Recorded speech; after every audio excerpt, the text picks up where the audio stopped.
Welcome to Party Chat People. I'm Stacy, and I'm here with Mikey, and Zavi, and Matt. So we're going to talk a little bit about the industry as a whole, and then video games as well. So, Mikey, you want to tell a little bit more about what we're discussing? Cool. So today's topics, as Stacy just nicely introduced us to, we will be discussing Ubisoft and the Me Too reckoning that has happened within the company. We've actually been talking about this internally for quite some time, but we wanted to wait until there was sort of more news out and some stories and more voices were, there to have some more exposure. There was really no point of us really digging deep into that story when things were in process. But Yeah, we're not it's been, professionals, so we don't have to be reactionary. yeah, it's 2 months later, and there definitely has been a lot of movements on this story. So we're ready to give it like a really good discussion today. Also, Zavi wants to talk about the gaming fight thus far, which is Apple versus Epic versus Google, and we'll be going through a New York Times article and discussing, what this means as far as digital rights in general. Zavi has also played, and we'll talk about for a bit, Voidbusters. I have played the Marvel Avengers beta, and I'll be getting a little bit into that. I'm a bit lukewarm on it, but we'll get more into it. And Matt is discussing Monster Hunter adventure puzzle games, Rise of the Tomb and Uncharted: A Thief's End. So, you got quite a bit. I'm Got gonna see how They're we squeeze that combined. in. Yeah, okay, okay. Oh, General you're gonna vibes. a nice little condensed summary of all those games went together. All the action adventures. all the All things.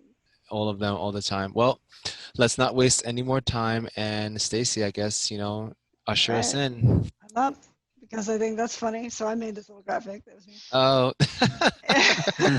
I like it actually. So Did you actually yeah, do it in MS Paint? I did. Oh.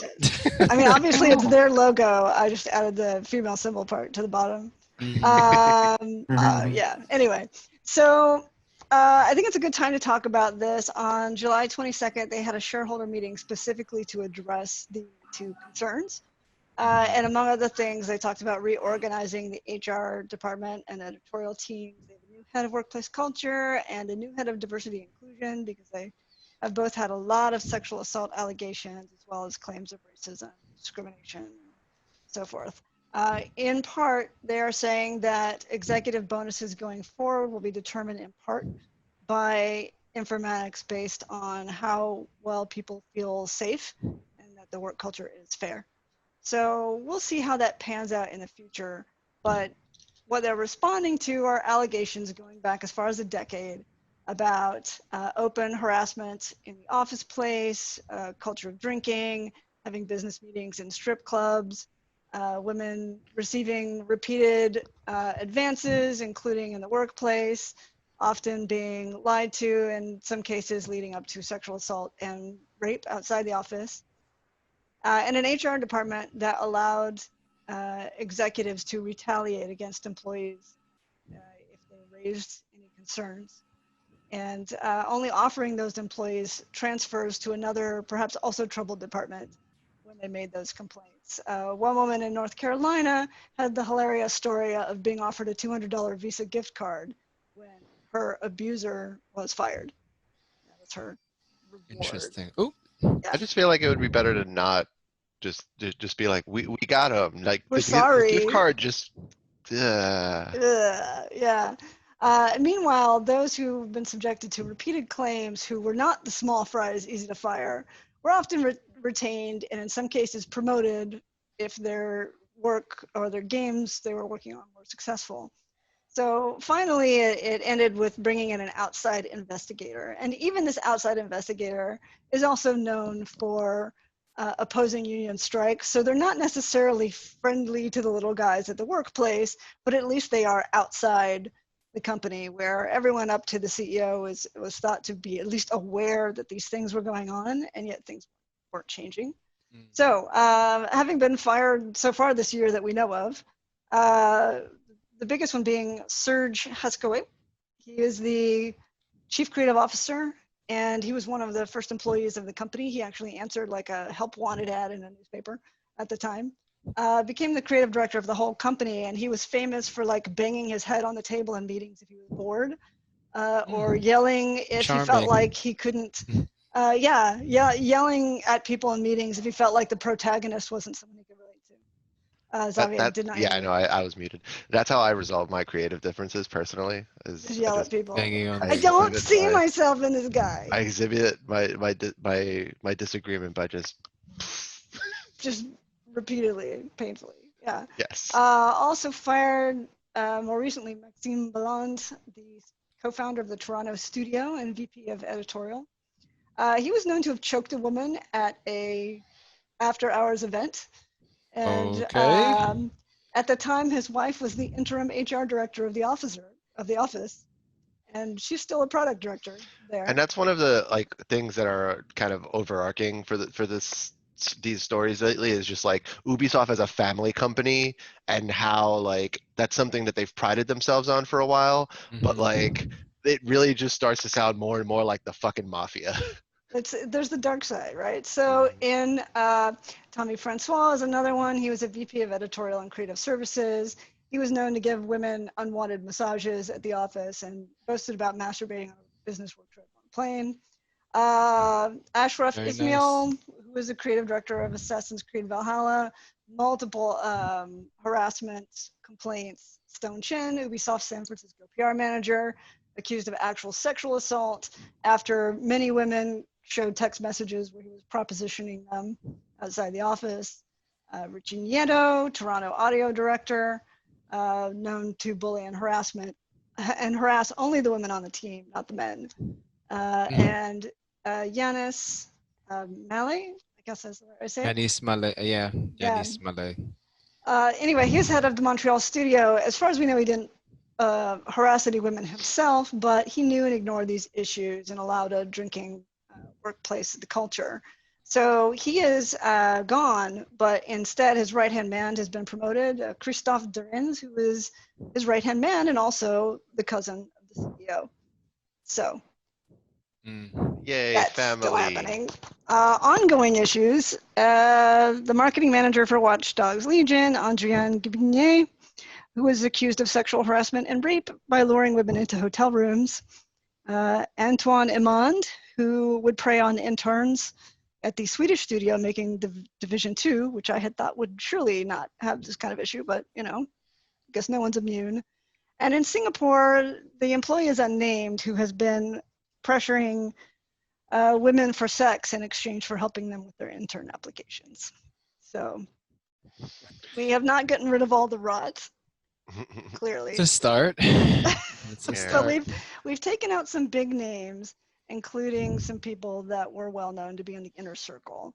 The concern is, as long as French men who know the founding family of the company continue to be promoted to positions of power, that this may continue to happen or be ignored. So the other concern is that the games have not been doing quite as well as they used to. I mean, these are the guys that do Assassin's Creed and Far Cry and Division. And part of the reason might be the insidious impact that this kind of discrimination has on the final product. In Far Cry 4, there were no women's skins because they said it was too much trouble to make them. In the Assassin's Creed games, women lead characters were demoted and male leads were put in their place instead.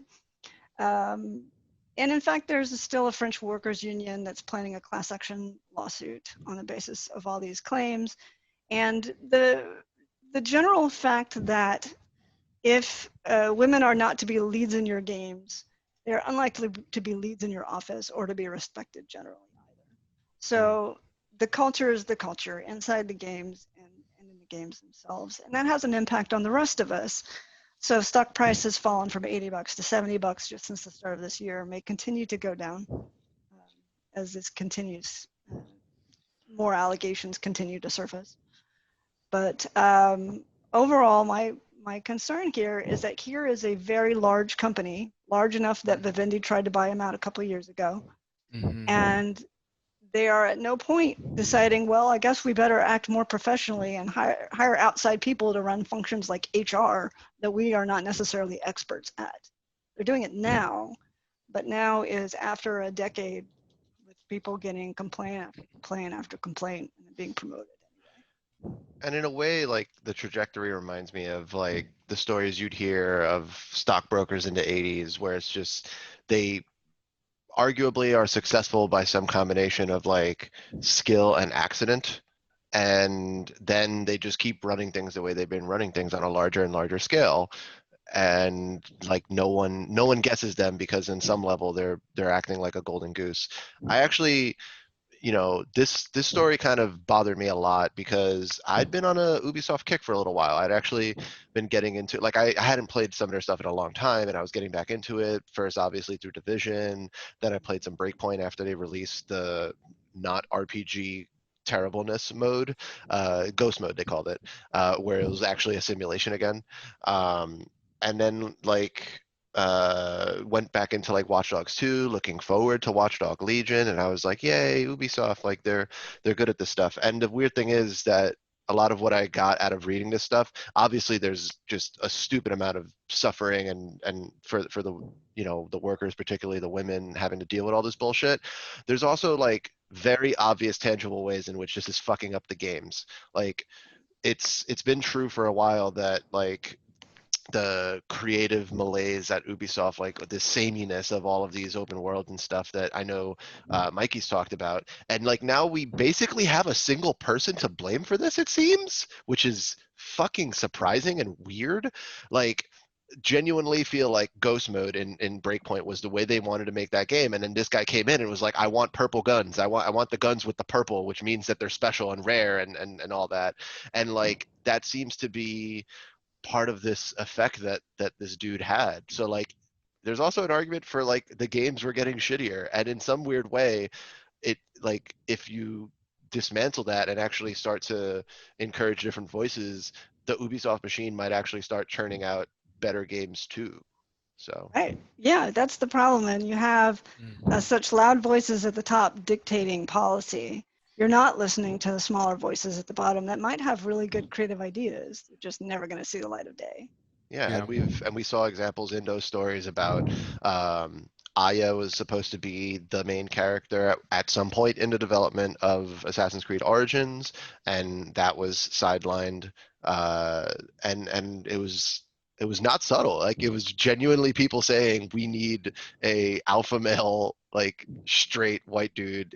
Like not in the Assassin's Creed Origins No, case, but in literally, other he in put that other in a games, memo. like You can he see the memo. He wrote about how all he needs the caps. alpha male in Yeah. all caps. Yeah.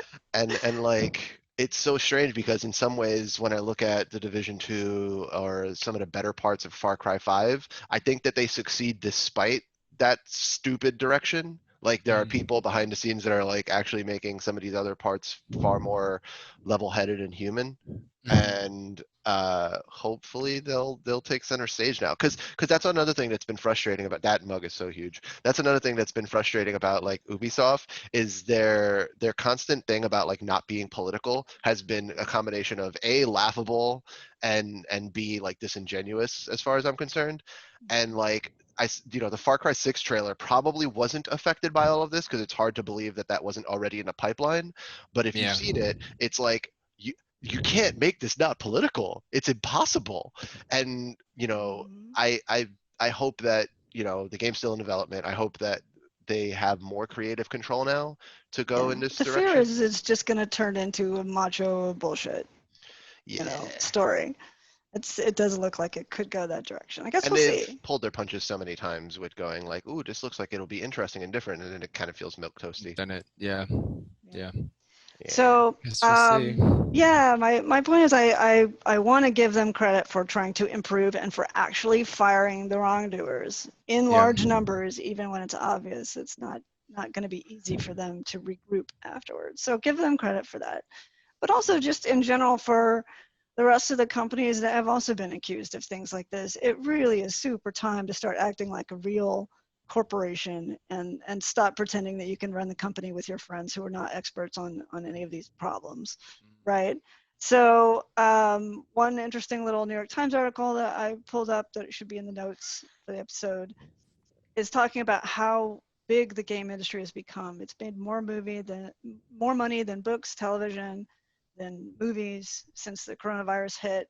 Profits are up by 50%, not a small amount, because people are at home and video games are something that they can do there. And of that, a surprising more than half, about 60%, is money being made through mobile games. So we can't afford to not take those seriously either. Yep. You know? Yeah, it's easy Well, for us to be in our bubble and be like, we talk about the real games, but yeah. it's good to keep that perspective. What I do wonder is how this is going to reverberate through the industry, and hopefully, they'll take cues from this incident and just go, okay, guys, well, here it is. Now's the time. Let's start making changes here before it becomes another issue and it becomes another news story. I think I'd give those, companies credit just to say, all right, we're here. We need to make a change in culture, more positive changes, more areas where we could, influence, more different types of stories and different types of leadership, so we don't run into these problems because we have blind spots. So Yeah, and it's worth mentioning that like this started genuinely, it seems like this genuinely started not entirely coordinated by just people on Twitter sharing stories, and then like the stories started erupting and a strange proportion of them were about Ubisoft. yeah. So at the same time that this is our focus talking about it now because there's been a good amount of follow-up on it, I think this really has hit like probably most game companies with a story or two. So hopefully those, like we're saying, those other companies are not, hopefully they're not like using the fact that Ubisoft has the proportion like as cover to not do anything, because then it's just going to Yeah. come, then we're going to have this Well, I think conversation in like 4 months or I whatever. think that, I mean, at this point, it's just silly for a company, I think, to continue to hide things. Like it started with Rockstar. Then what company? Then there was the whole League of Legends. Then there was the whole League of Legends Riot thing, and now Games, yep. it's like they're kind of getting a little bit more bigger. So like, EA, you're next. You're next. Once we're done with Canada, we're coming back down here. I wouldn't All be right. surprised at all. Yeah. No, not at Hopefully, all. it leads them to be a lot more responsible and accountable across the board. And as you guys were talking, I was looking through. I was like, I think I only remember two titles, basically one series where they had a female lead. Yeah, Mm. evil. Yeah. Yeah. And that's so old.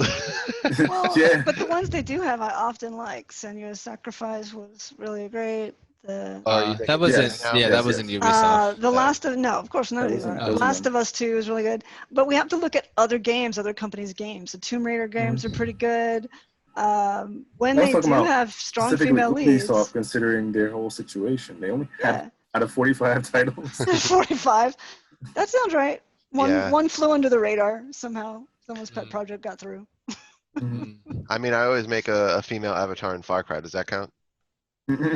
No, it does Doesn't. not. It really doesn't. Like just because they put boobs on the character model doesn't mean now But you've done it. but Stacy, Rex. we know that that's a lot of hard work because Ubisoft told us that It themselves. takes It's too much so time. It's It's too hard. so much work. hard to It's make so all hard. these like hairstyles and like, oh man, so hard. Yeah. Oh boy.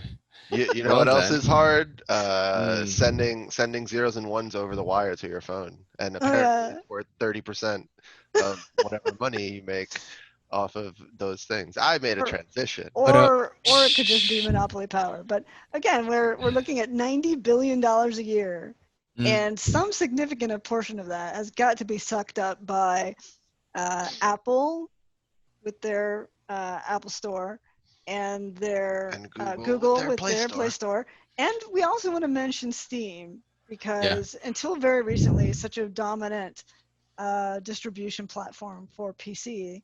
I And mean, all three, until very recently, like the only one, but yeah, like it's still Oh yeah. dominant. it's Do still Mm, not pretty dominant. do not get that And twisted. and you can't really justify a 30% cut of sales for what Yeah, they are it's doing. I mean it's a hard thing to It's argue hard to for. sell. But what we're talking about more concretely that happened this last week that was very fun for me to watch because I'm an iOS programmer, so I was like watching this pretty closely, is for a while now there's been growing sense, this growing uptick in stories of people like dealing with App Store bullshit in various forms where the rules are not applied evenly, or like rules that have not been applied for like a decade suddenly started applying. And a lot of it really did have this air of like Apple being anti-competitive in certain key areas, right? And there was a recent I forget what they brought them all to Washington. I forget what that's called, but those the A hearings hearing. on Apple and Google and Amazon, and there was a fourth one, Microsoft. I don't know, whatever. No, just There's those that three. Okay, but Yeah. like they were brought up for like certain kind of different anti-competitive practices. But this story, what happened here, Oh, Facebook. relates to the 30% cut that Apple takes off of all in-app purchases, which includes subscriptions and other kinds of things. So all of those mobile games that Stacey was talking about that are a huge pie Yeah, of this and not growth. just the initial purchase of the game, but every time you go into that game and give it another Because 50 they cents. transaction. And a lot of those games Whatever. are free to play, to be fair. Yeah. But in any case, Apple's been taking this cut indefinitely, and Epic decided to start a war, which is very fun for me to watch. They put out an update to the game, which kind of goes to show like how easy it is to get things through their reviewers on the App Store. They put in an update that when you basically buy currency in the game, you have like a choice. Do you want to pay Apple or pay only Epic, like straight up, like just as a toggle, like the most obvious, like we are skirting the platform thing they could have done. They just like in your face. And it's clear now that they like absolutely knew what would happen. Like that got out. Of course. Apple pulled that update down, and they were prepared for this because shortly afterwards they put up a video. Oh, it's worth mentioning that they also Apple's not special here. Google Play also removed it from the Play Store because of the same update. However, it's also worth saying that on Android you can you can install apps through something other than the Play Store. On Apple platforms, you cannot. Quick question, Zavi. And what about Steam? Is it still currently? Oh, it's not on Steam at all, right? Right. So Fortnite? Epic created its own because it's on the Epic's game store. Okay, yeah. Oh, yeah. And Which game? Exclusive. Okay. For Fortnite. Oh, Fortnite. Oh, yeah. Okay. Yeah. So they've already been at war with Steam, and they're actually making some inroads at this point. Yeah. And so they put out this update onto the mobile versions. They got pulled from both stores, and then they put out, specifically targeting Apple, but really like it's both of them that they probably have some beef with. They put out a version of Apple's old 1984 commercial that has like the Fortnite characters being like looking like droney and like very sad, and then like one of the Fortnite characters comes through with the hammer and throws it at a giant talking apple that's on the screen. And it's a woman with pink hair throwing a hammer that looks like a unicorn head. It's so funny. It's so funny. And I loved it because it was like, yay, I like it when big companies go to war with each other. I'm just going to like eat popcorn and watch them fight. But to be fair, it's also a knock at the overall corporate image, right? Yeah. Apple wants to be the think different. And we're the here's cool the thing. creative company, and this just makes them look bad. And here's the thing, they were full of shit when they ran that ad in 1984, like to begin with, by being like we're gonna be the ones who break up like the big corporate, like, all right, your goal is to be that anyway. Exactly. They were full of shit back then. Epic is full of shit for pulling this right now, but it's very entertaining. Sure. But ultimately, this is actually like has a pro consumer outcome if they win, and that's worth sort of mentioning, right? It's not that like the cost of V-Bucks will go down in Fortnite. That's not what I'm saying at all. But no, they did literally say part of the reason that they felt like they had to institute this is they were trying to have a global across the board sale on how much their bucks cost.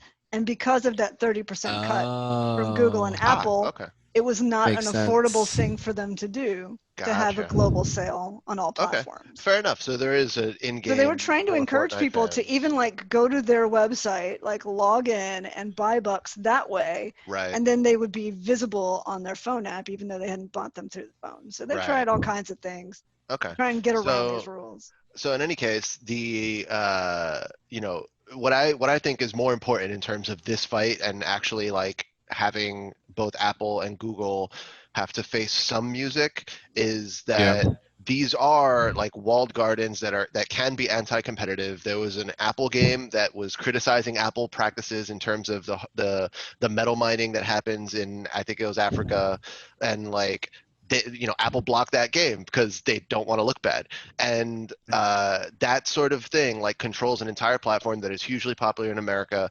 And at the end of the day, that means that voices are being silenced. We don't get all the experiences that we ought to be able to experience on our mobile devices. And if companies had an alternative to that 30% cut, probably more companies would be able to thrive and survive in that ecosystem, which is already pretty damn cutthroat. So that's why I think that this is actually important in terms of pro-consumer outcomes here. We hopefully can see a healthier, more self-sustaining, middle-tier developer existing on mobile if they don't have to deal with a full 30% of their revenue going towards the platform holders. So we'll see how this develops. I've just had a goddamn blast just like watching people's reactions to this, because like I've been aware of and annoyed by these practices forever because it's literally my industry. And like I just want to see gamers take on this because gamers just are weird. And like I'm just like, I think they'll like have Epic's back here, but I feel like we're unleashing the evil troll army onto but for a good cause. I don't know. It feels a little weird. Maybe. I don't Definitely feels know. weird. Finally? I've never seen a troll army Yeah. attack someone like Apple before. I don't know. We'll see how far they get. Yeah. We'll see. But yeah, that's the gist of it for now. We'll see how it develops. Moving on from such serious matters, I did have a game I wanted to chat about, and it's also coincidentally a game about a large overtone for the game is how companies are bastards. But but not Void, just regular bastards. well, I think the characters you play as are actually known as the Void Bastards, but that is the game I'm talking about. It is a very fun roguelite PC game that actually kind of feels like BioShock in a lot of its best moments. It's on Xbox and PlayStation as well. Yeah, it's all yeah.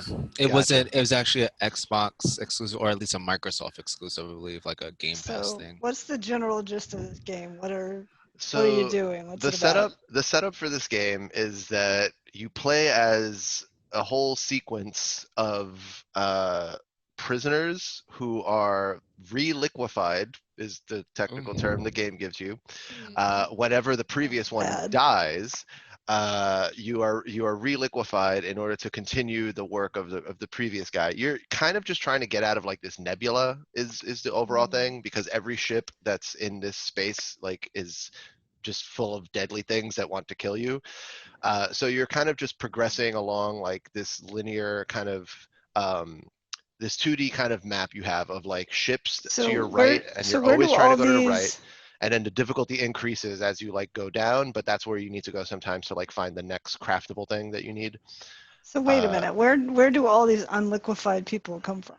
So there's this one like mothership type thing or whatever that you're on that just seemingly has hundreds and hundreds of prisoners that are in some weird cryo state or whatever. Okay, so you have no choice but to do this work because and they're every all time prisoners. Exactly. And every time that you die, this little backpack that like you're carrying around like detaches itself from your character that just died and like flies back to the mothership and brings like all of your like cool shit that you've been scavenging and like gives it to the next guy. And the sense of humor in this game is so good. Like when you come back to life, the robot will say shit like the previous client was kind enough to leave these things for you before they evaporated. and it's just like, okay, that doesn't give me comfort.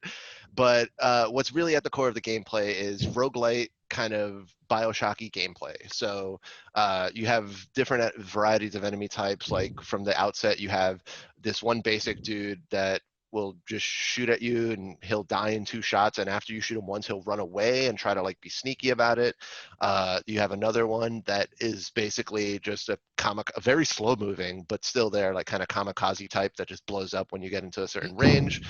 You have a brutish type that in the early game you just shouldn't try to fight them. You should try to, like, if you need to get past that room, you need to run through them, reach the other room, close the door, and like lock it so that Keep like them he going. cannot, pursue you. And that's part of what makes it feel Bioshocky, I think. But each of these ships that you choose to go to is like a level.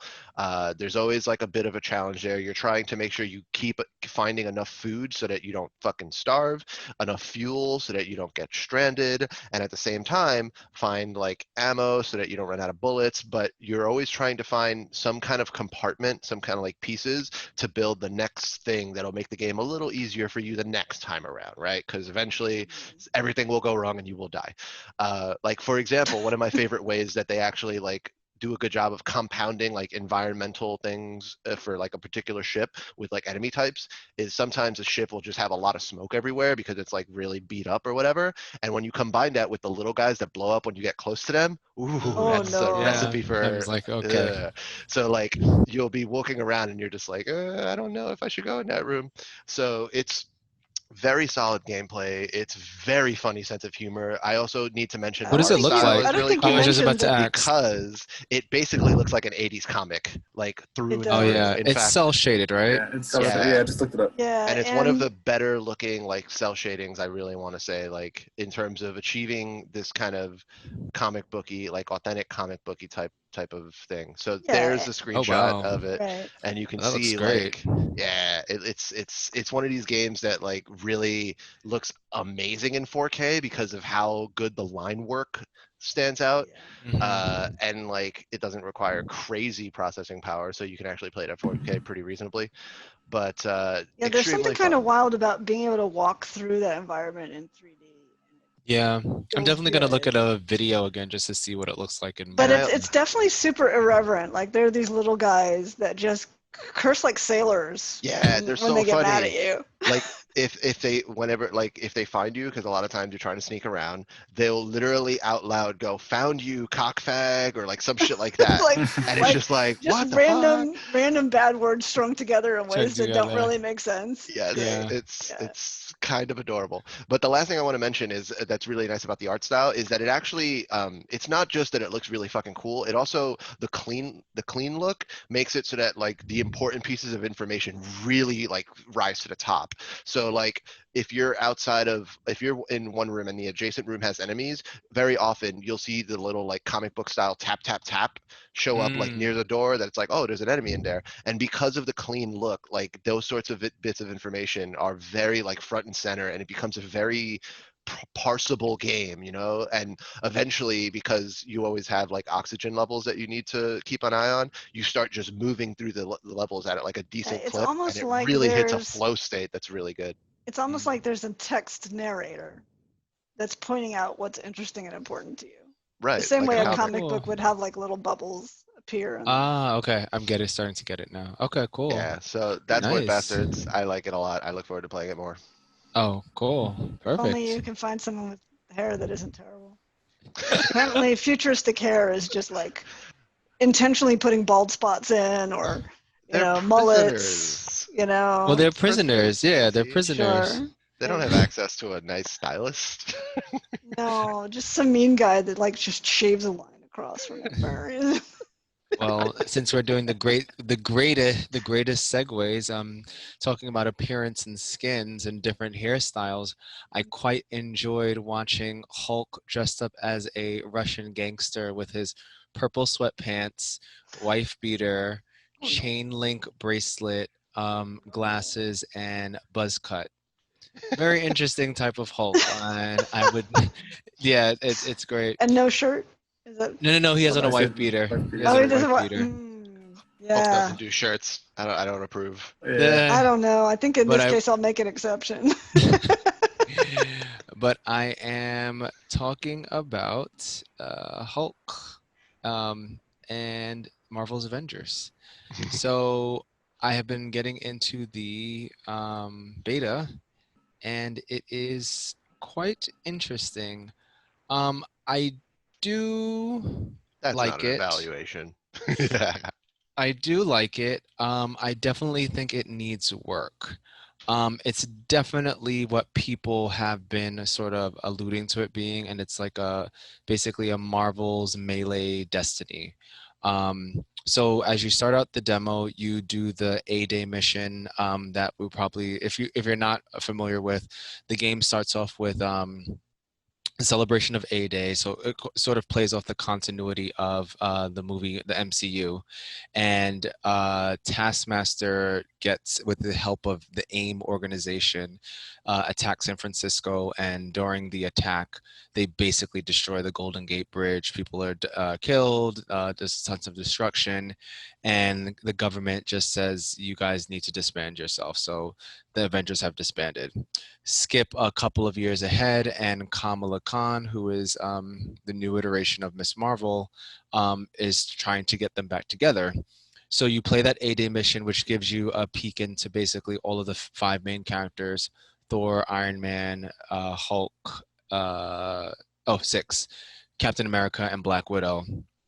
And then as you start the sort of the main game, because even with the not the controls necessarily, but the sort of camera work and the action orientation, that A-Day mission is very different from the rest of the game. Yeah, it seemed like more on rails than could possibly be indicative of the whole game. Yeah, the rest of the game definitely is more of a Destiny, where you have the war table map and you're picking locations, and they'll fit in geometry, I guess, as they want to add variety to different missions. So you do maybe a couple of missions with Kamala and Hulk, because her first Avenger that she kind of runs into is Bruce Banner. And then once you're done, you have full access to the war table. You can do about maybe about I don't remember exactly how many single player missions, but you do have a number of single player missions. You have co-op Warzone missions, which are like strikes. You have harm rooms, which are like horde modes and training simulation, and you can free roam around the heli carrier. Quick question. So yeah, I know I've compared this to like Ultimate Alliance, just from how it looked. Like, is that fair? It is definitely a more engaging and a more well thought out Ultimate Alliance. Okay. The model for this game seems to be that the only thing that it will be monetized is character skins. All of the characters themselves and expansions are, I believe, has been announced, will all be free. So with that being said, then yes, if the game just expands as they see fit, the only thing you're paying for is cosmetic changes. There has been some hubbub in the community because it was announced, I believe, like last week or 2 weeks ago, that Spider-Man, because Sony does own, I guess, the film rights and now the video game rights or the likeness rights, that Spider-Man will be exclusive to Sony. Well, they've had it. Yeah. As the last Sony game, not Spider-Man game. Yeah. Oh yeah, that's right. And also there has been outcry as well, because they're having company specific skins. So in Virgin, and I guess our American counterpart Verizon, they're going to have sort of like a deep red logo skins, and I think also people aren't too excited about that as well. That always feels weird. Yeah, me personally, I don't necessarily care, because like I was saying to you guys before we got on, we started recording, like I don't want to be dressed up as I don't want to be dressed up as a color of a company. Just growing up, I was never a person. I would be capable of if they did like a Spider-Man Pepsi Man. Yeah, okay, I get that. With the little swirl, with the swoosh, yeah. But no, I don't really want to be an all-white Apple logo. Thank you. No. You know what this reminds me of? No, if they do the Flash, I'll accept the Nike logo. Yeah, that'd be funny. But a little bit. This kind of reminds me of like Street Fighter V though, when they did the fight money thing. Yeah. Like, I hope they don't actually reward you for wearing those costumes. No. Yeah, I don't think so. So back to the nitty-gritty of the game. By the end, you get to control 4 characters: Miss Marvel, Iron Man, Black Widow, or a choice, I should say, and the Hulk. And you can do any smattering of the types of missions that I described right before. All of the characters, the animations are great. it's a little funky at sometimes, but for the most part, it feels good. What I will say is that there really isn't variety in the character skills or as what capabilities, not skills, but capabilities. Mm. So everyone sort of has the same types of skills. Everyone has like a 5-hit combo. Everyone has like a holding heavy move. Everyone has like a holding light move. Everyone has a parry of some sort. And everyone has a different traversal, and you can sort of upgrade it in the same way. They have Mm. 3 pages of skills, but only one is available for the beta. But they have described, I believe, in some pre-promotional material that you can do the sorts of things you've seen on the movies, such as Iron Man shooting a beam at Captain America's shield and then it bouncing off and hitting people. However, none Regular of team that is stuff. other that has not displayed. So, like you were saying, in tune with Ultimate Alliance, that those combo moves, they seem to be playing on that as well. However, because everyone has those things, nobody really feels exclusive. Like, oh, well, this mission, is going to have a lot of doors or something, and I'm going to need someone Yeah. heavy like Hulk or maybe Kamala because she can embiggen herself. It's like, no, Hulk Mm. picks up random boulders and throws it. Kamala stretches her hands and that's her range attack. Black Widow has guns. Iron Man has beams. I'm sure the same is for Captain America. He'll throw his shield and Thor will have a thunderbolt from his thing. So Mm. everyone can handle every situation. And I think that sort of flattens all of the characters to be like, Yeah. well, Makes I it don't feel really. like I don't want to Generic. play Black Widow the same way I play the Hulk. Yeah, but there's no specialization. It's just like, Right. that I'm actually really surprised because in my head I was like, okay, at least have 4 character types, like, Mhm. mystical type, energy type, human type, mutant type, or, strength type, range type. You know what I'm getting at, but They've it done just this seems to multiple be. times. It makes Yeah, sense. exactly. So sort of them sort of taking this sort of flattening, democratic, solution to all of the characters' capabilities. It just nobody feels special. Special. Yeah. Nobody feels special at all. So that's one thing. I mean, uh, maybe it'll expand. The word is with betas. Usually betas are quite old. They're months. Usually the company has much more months in development, and they kind of use this just as testing for servers and little Mm. niggles. But this seems like really core to the design. So It I don't feels know like that. another one of those betas where it actually does a disservice to the game potentially. Yeah. Yeah, another way it does a disservice to the game is that it's multiplayer, right? And I have not been able to connect with anyone in any significant way. So I do know that on Friday there were a lot of not cannot connect issues. I actually didn't have that problem. My issue was, so you look at the war table, which is almost like, Destiny's, screen with planets, however, it's just Earth. And there's little nodes, and you click into the node, and then they'll have missions in that specific location. So once you select a location, this game also has difficulty modes. So there's challenge 1, 2, and 3, and I guess it'll one thing I didn't explain, you have a character level and then you have power levels based on your gear. So as you get gear, which is not represented on your character, which is another thing I think people are going to have be a little Mhm. bit weird about, because then character look variety just comes from skins, which you do earn in game, but is also going to be monetized. But once you load that up, you get into a screen where you can select your character, and then you see 3 empty slots. As soon as you click it and it goes to the sort of different, not cutscene, but screen, then it starts automatically matchmaking. So here's my experience. It'll say searching for Avenger, searching for Avenger. I'm, of course, at the top is the first player. And then it takes quite a bit of time. And then someone will load in, they'll disconnect, someone will load in. If someone loads in, it'll kind of just stop, and it's like, okay, we've got 2 players. However, there has been no mention of there being a less what is it, configuration for different missions. It seems like you can have 4 for every mission. Mhm. At least initially, the first hour, I thought, oh, maybe you can only have 3 Avengers, maybe you can only have 2, just depending on the story. But no, it just seems like it's glitching. So Mhm. until up until this morning, I So have if you play still by yourself, you can have 4 characters because it'll well fill in the rest. yes, it'll fill in the rest with computer companions.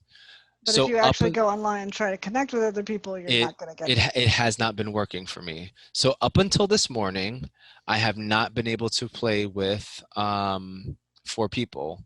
However, I did a harm room mission and I ended up playing with 6 people in total. Don't ask me how that happened. And I am actually maybe unsure now that I'm talking to you guys. Maybe there were 3 people and everyone got filled in with a computer companion. I'm not sure because Ooh. it doesn't display their names on the character while you're playing, which is a good thing and a bad thing, I guess.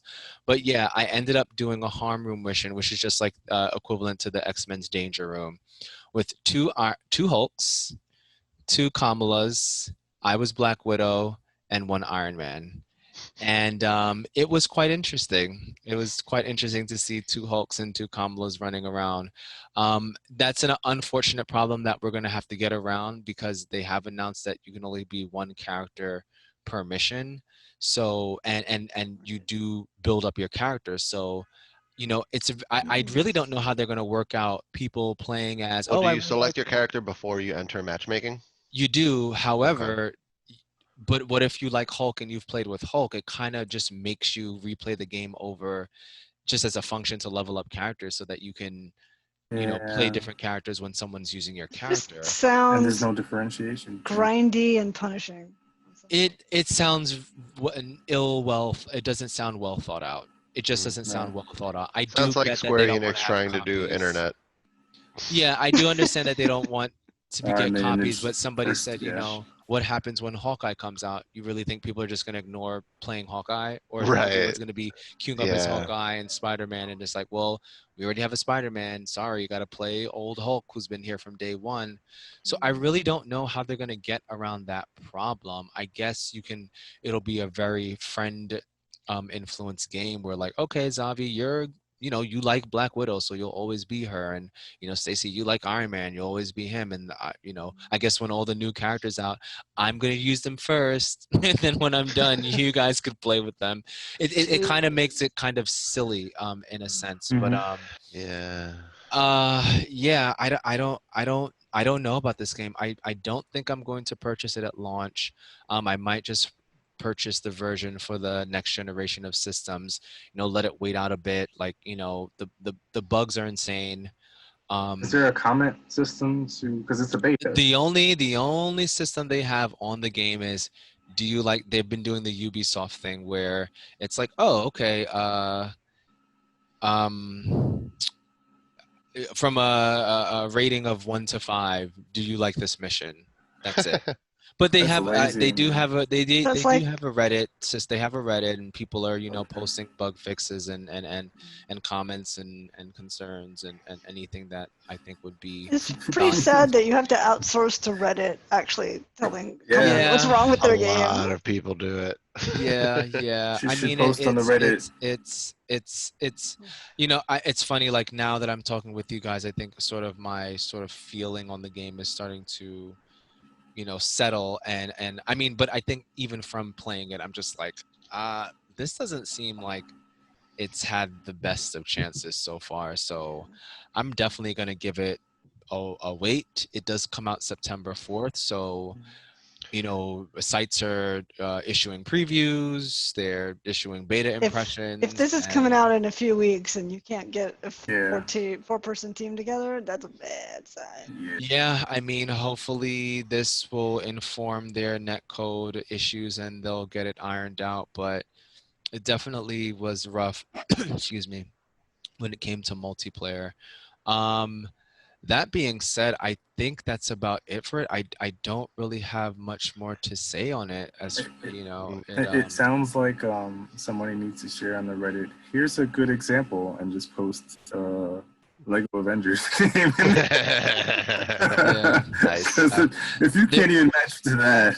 Yeah. I mean, there's also been I don't necessarily mind the art style, but I do hear some people's criticisms of like, yeah, I guess we're not paying $1 million to harness Robert Downey Jr.'s likeness. But then if It's that's fine. the case, I think we should have not went with the realistic art style, because Mm. everybody just looks kind of bland. They You could just have kind of gone look. a little cartoony or a little fantasy Yeah, style or something. yeah. I mean, the models are fantastic. On the loading screens, you get like these sort of slow pans of random Avenger, and they're in a sort of an action pose, and they're pretty close up, and you can see the detail very nicely. So the models are great, but it's just like the art direction just seems so clinical. Mhm.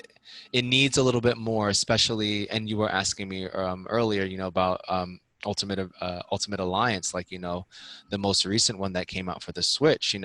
Has tons of Some great character. cell shading. Yeah, cell shading. I'm not saying that this game needed to be it. I do think like, maybe the art style of Void Bastards, like that clean, the fine Yeah, that lines. was That would have been fine. Yeah, awesome. and that they could have Could have been. matured it. There's very cartoony cell shading, and then And they there's very cell well could have shading. like done like the comic book. Hey, so this is what's happening next. Kind Yeah, Yeah, I yeah, And think then that I would have think made a little they more sense out of making comic book style cutscenes. they yeah, pratfalled on trying to make it MCU relevant, I think. yeah. I think they thought that a lot of the draw would come from, oh, let's make these characters look like what people went to see the movies, and I don't begrudge them that risk, or I guess you say not less of a risk, but then maybe they should have bit the bullet and been like, all right, ScarJo, all right, Mark Ruffalo, Well, let's come up with a that's deal. that's backing yourself into a corner because they Yeah. weren't gonna have them to do the voice talent, so I understand that. No. But I But by then they didn't make him look like Troy Baker, Laura Bailey, and sure Nolan North.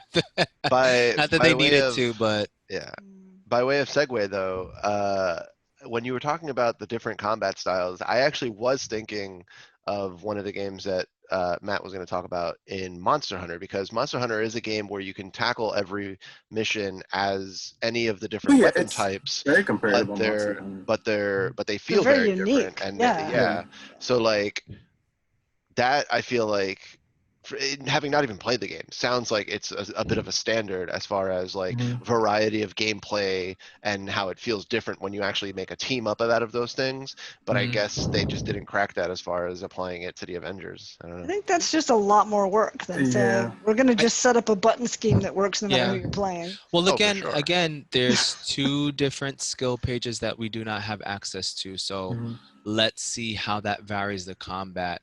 One thing before we move on, though, I just want to get into the mission type, and the mission type definitely leaves a lot to be desired. You're going around, you're standing on plates, you're, destroying objects at the same time before something appears.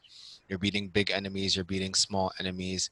There wasn't much variety in what you're doing. Yes, it's fun to beat things up, but I definitely think that will be another thing where people are like, well, this was a fun little weekend thing, but I don't really see the reason why I'm coming back to it. It's not Sounds like providing the amount of For me, variety. it seems like the way I should have, like, I'm going to treat this game the way I should have treated Destiny 2, where it's like, here's a competent action game that I can play on any given evening for a little Mhm. while and have like a nice turn my brain off thing. It's not a Mhm. $60 day one purchase for me. No, Yeah. no. Yeah. So Stacey, I feel like your comment is more more relevant of just like this beta might have done a little bit more harm than good. Ugh.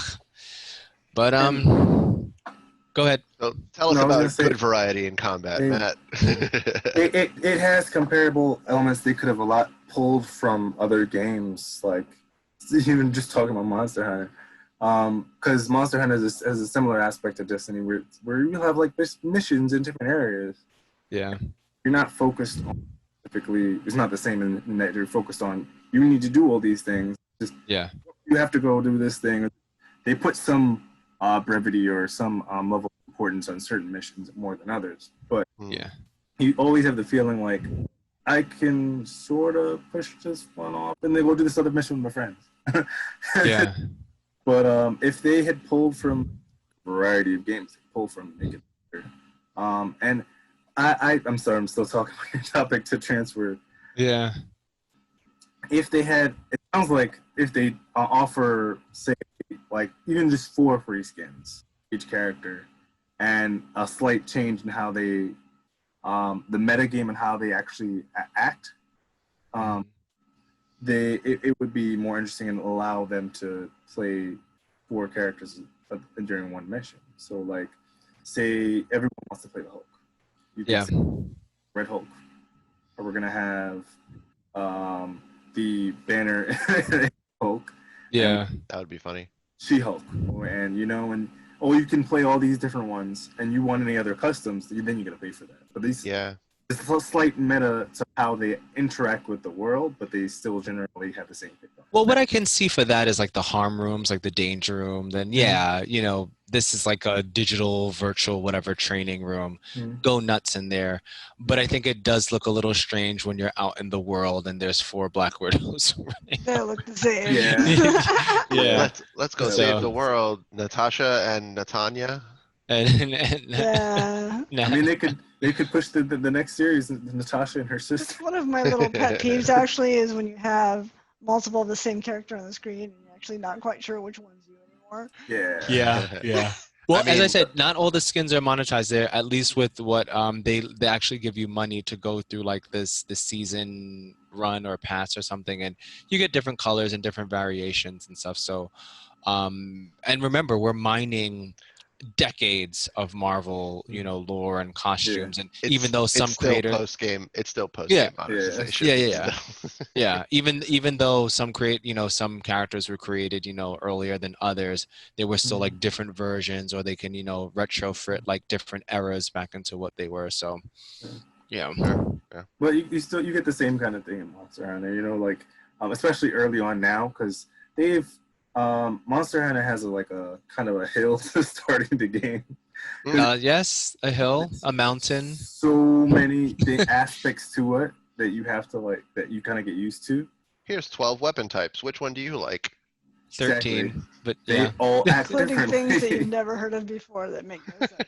Yeah. You have all of these little items and stuff that you can use for crafting. It's like, what? I remember started the game. I was like, what the hell is all this stuff? Yeah.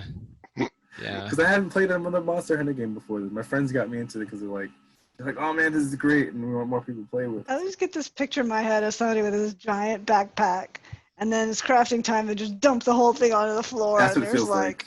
hundreds of things in there. Yeah, They're definitely. rifling through looking for the one thing they need. Definitely. The one thing that made that saved the game on that aspect of it being too many different things is the ability to auto organize. Quality of life would be horrible. Yeah.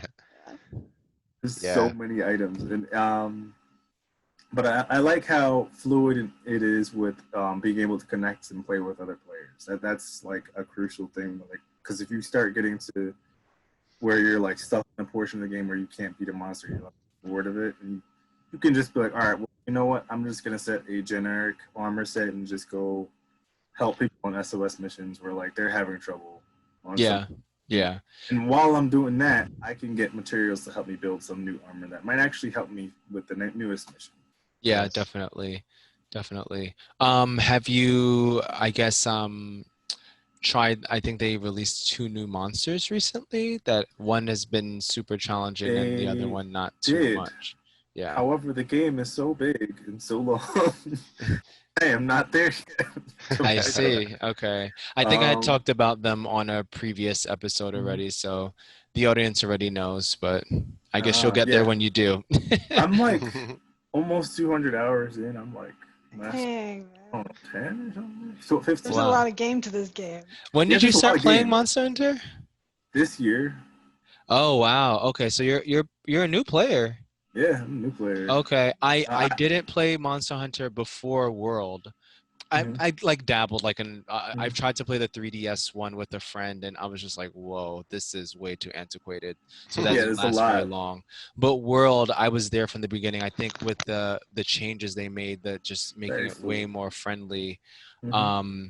I've been from World for day one, and then Iceborne and all the expansions and updates, which they've been super aggressive about, and everything has been free. Great. Yeah. Yeah, So this has definitely. been one of The those only- games that Mhm. feel like they're doing live service right and just quietly. Like, Yes. Yeah.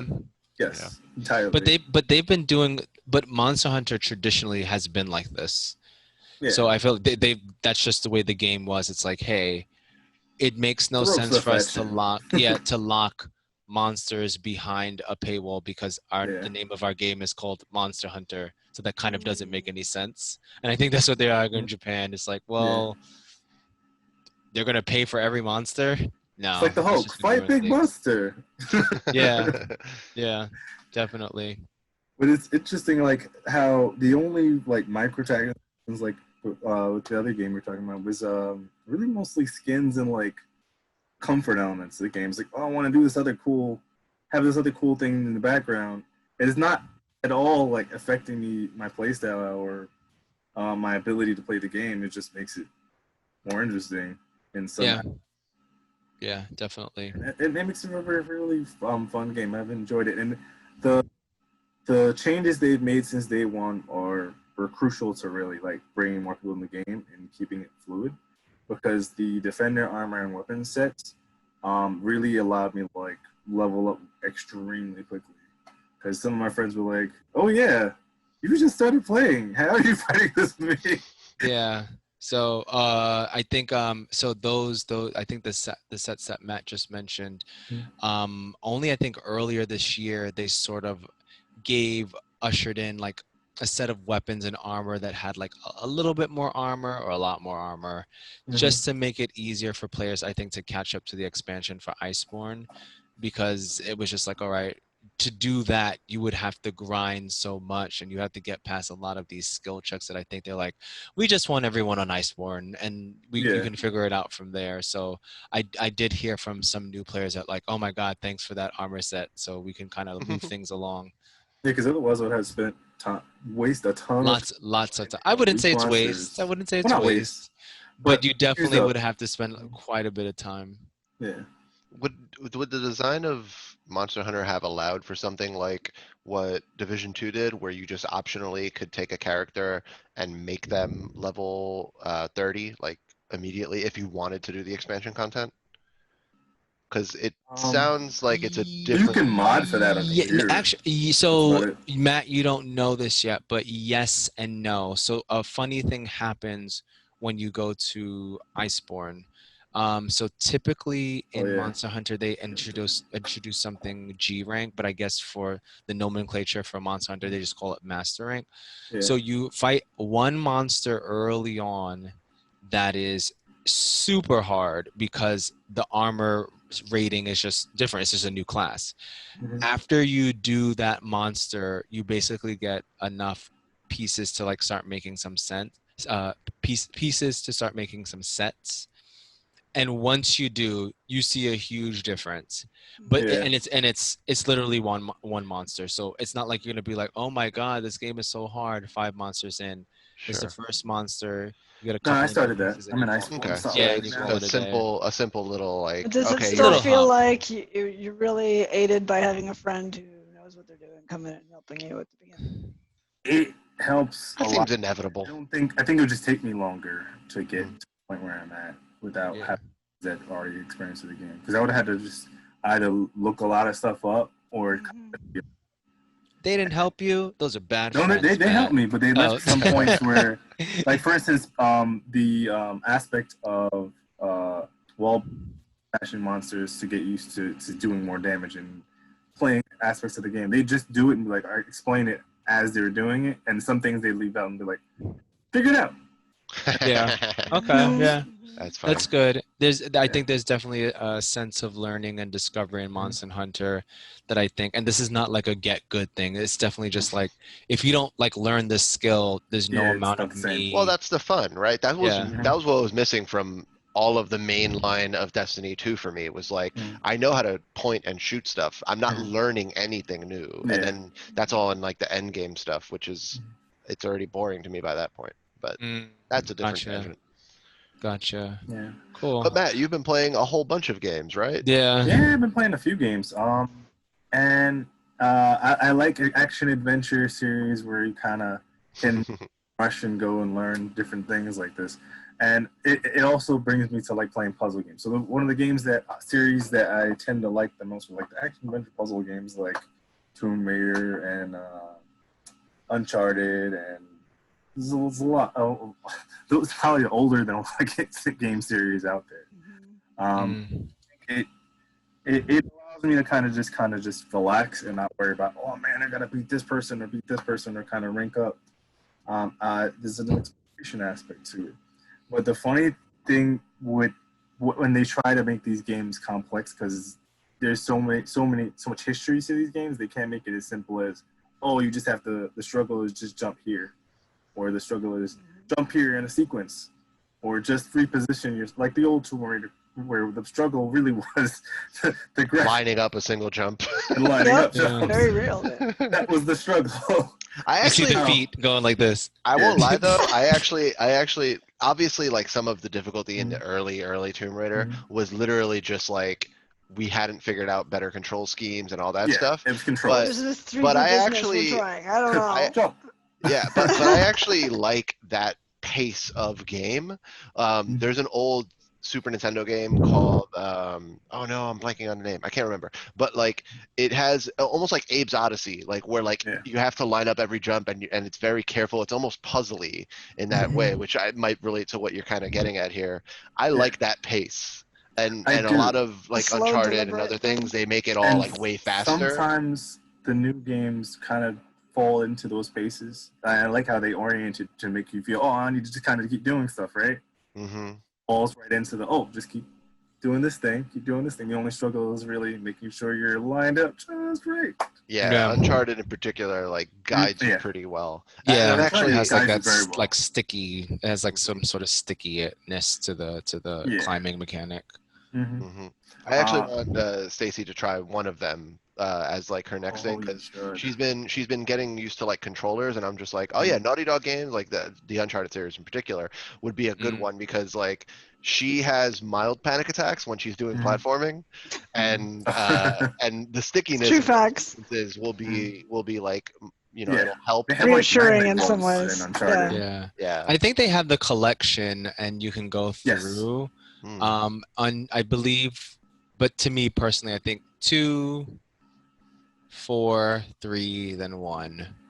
But 2 is I think pretty critically probably honed as like the best one, and 4 comes in a close second for me. Okay. I like 4 a lot. It was So did you like just recently finish 4? I just finished 4. I haven't played it at all. I'll get games and I won't play them in a while, or like I'll get it on a discount. So I don't know, just take a while playing it because I'm playing Monster Hunter or a fighting game. yeah, definitely. And I'm playing the latest Rise of the Tomb Raider, which is a little different from some of the previous ones, even more recent ones. It's slightly different. And it's funny, like you have some new equipment, which really reminds me of Rygar, if anybody's played that. Oh, shit, yeah. Well, his swing, I'm like, what am I playing now?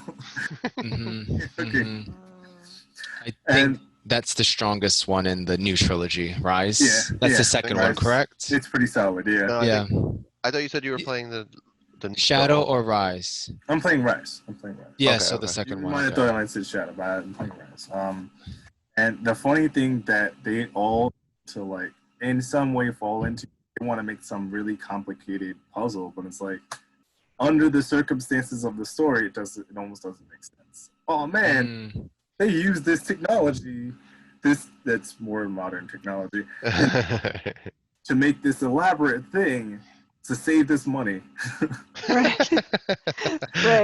The creativity had a little trouble with the ancient civilizations, right? Yeah, they always, I think Tomb Raider, even going back to the originals, which I think we were just more forgiving because it was like unprecedented technology and stuff. Yeah, we weren't expecting realism at all. Yeah, like in an Indiana Jones movie, right, which is obviously a huge influence, you can like have there be like this momentary puzzle where like Indy has to figure it out or whatever, but like it's interesting to see the character go through it, because it's often like a way for him to show his expertise, or that he like read about it or something, right?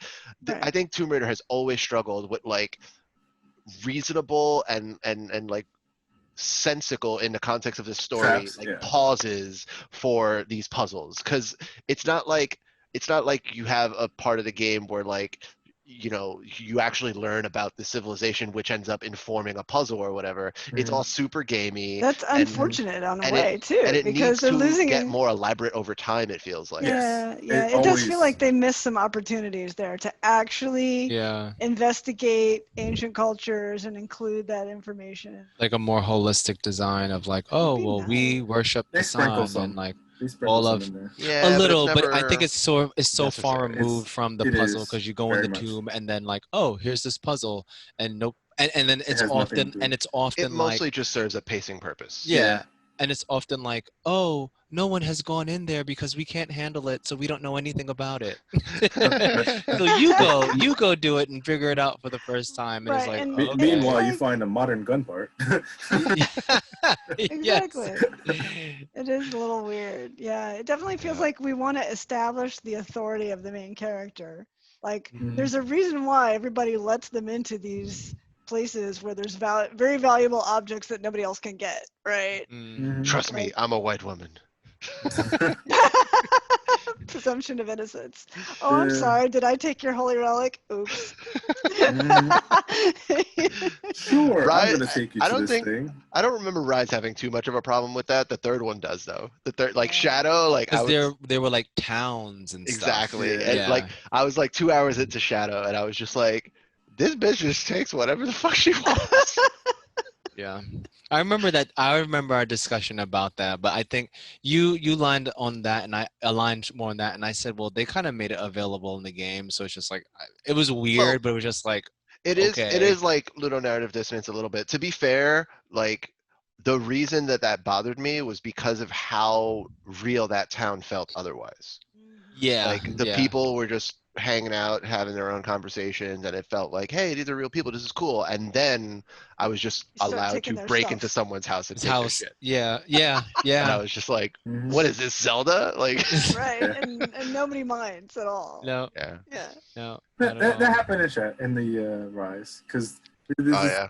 situation where like they're supposed to have been there for centuries protecting stuff. Yeah, yeah.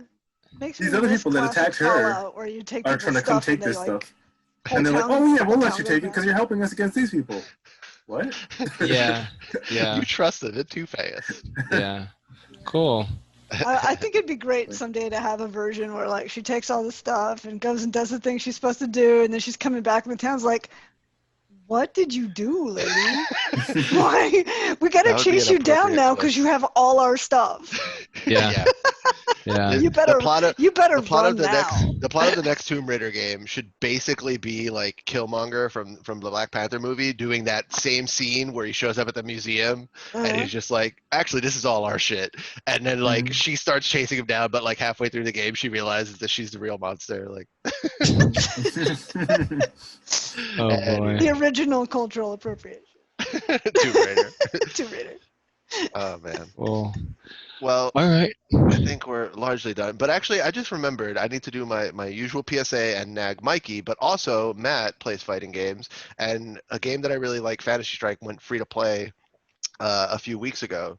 So I'm gonna shoot you a link when we're done here, and Yeah. you'll probably play with me before Mikey, which is my way of trying to And guilt if like Mikey into Zavi, downloading it already. if like Zavi, you can moderately rank up into a reasonably decent level, all of a sudden you'll be matched with like the top 25 players in the world because there's some sort of bug in the matching system of the game. Yeah, Wow. it's Nice. confirmed that there's. Amazing. I don't know if they fixed it, but I actually like went on their Discord and chatted with them, and they were like, "Yeah, there's a bug where like it'll give you like some higher up people." It was like higher up. This dude's like top The 30 top every time. 30. Yeah. We watched your anniversary like matchup, and And that dude won. Why am I fighting him? why am I fighting him right now? But it's a dope ass fighting game, free to play, and that's my PSA, and I'm done. All right, Nice. sweet. Cool. Well, All right. So I guess that's the end of our game. We've talked about industry. We've talked about the games we've been playing. What's cool. What's maybe not as cool in the case of Marvel's Avengers. no. But, it's all good. It's all good. In the end, I think we're all still moving forward. So you guys will be able to see more episodes of Party Chat People coming out, but we'll also be on Instagram, Twitter, Facebook, and all the things. And All the YouTube. things. No, we And- get the YouTube. And the YouTube now, yeah. Do all the social things. Cool. All right. Later. All right. Bye-bye.